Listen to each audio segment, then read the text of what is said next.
পাম্পগুলোর তেল জটিলতার প্যাচে পড়ে চরম ভোগান্তিতে দূরপাল্লা যাত্রীরা।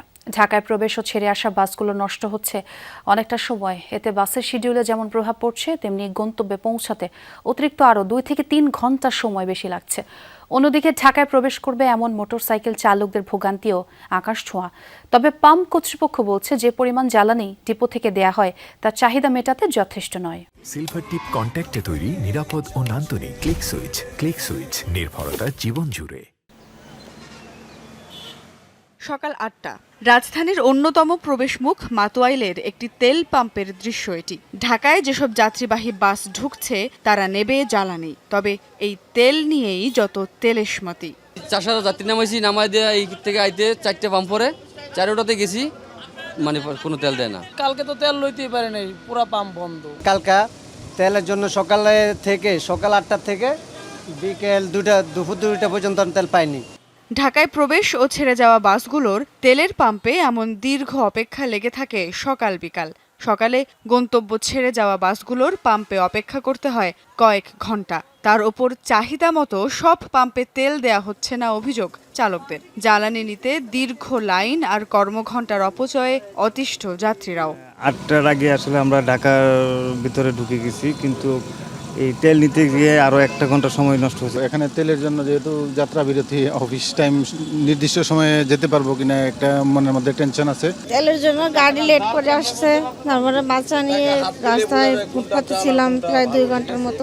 যাদের ছোট বাচ্চা আছে ওদের নিয়ে আর রাস্তার পাশে বসে থাকা। তেল পাম্পে যখন ঘন্টার পর ঘন্টা লাইনে দাঁড়িয়ে আছে বাসগুলো, তখন কাউন্টারে বসে বাস পৌঁছানোর অপেক্ষায় কর্তৃপক্ষ।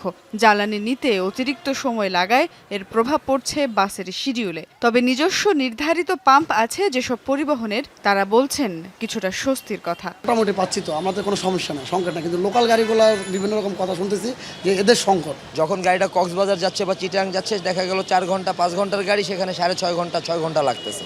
প্রত্যেকটা গাড়ি আধা ঘন্টা 40 মিনিট 1 ঘন্টা লেট, যাত্রীরা অনেক ভোগান্তি হইতেছে। এদিকে ঢাকায় প্রবেশ করবে এমন মোটরসাইকেলগুলোর বিড়ম্বনা চরমে। দীর্ঘ পথ পাড়ি দেওয়ার ক্লান্তি নিয়ে লাইনেও সীমাহীন অপেক্ষা। তবুও তেল পাবেন কিনা তা নিয়ে থাকে অনিশ্চয়তা। 19টা কিলো গাড়িটা ঢাকায় আছে, 1.5 ঘন্টা দাঁড়ায় রয়েছি রাইলে।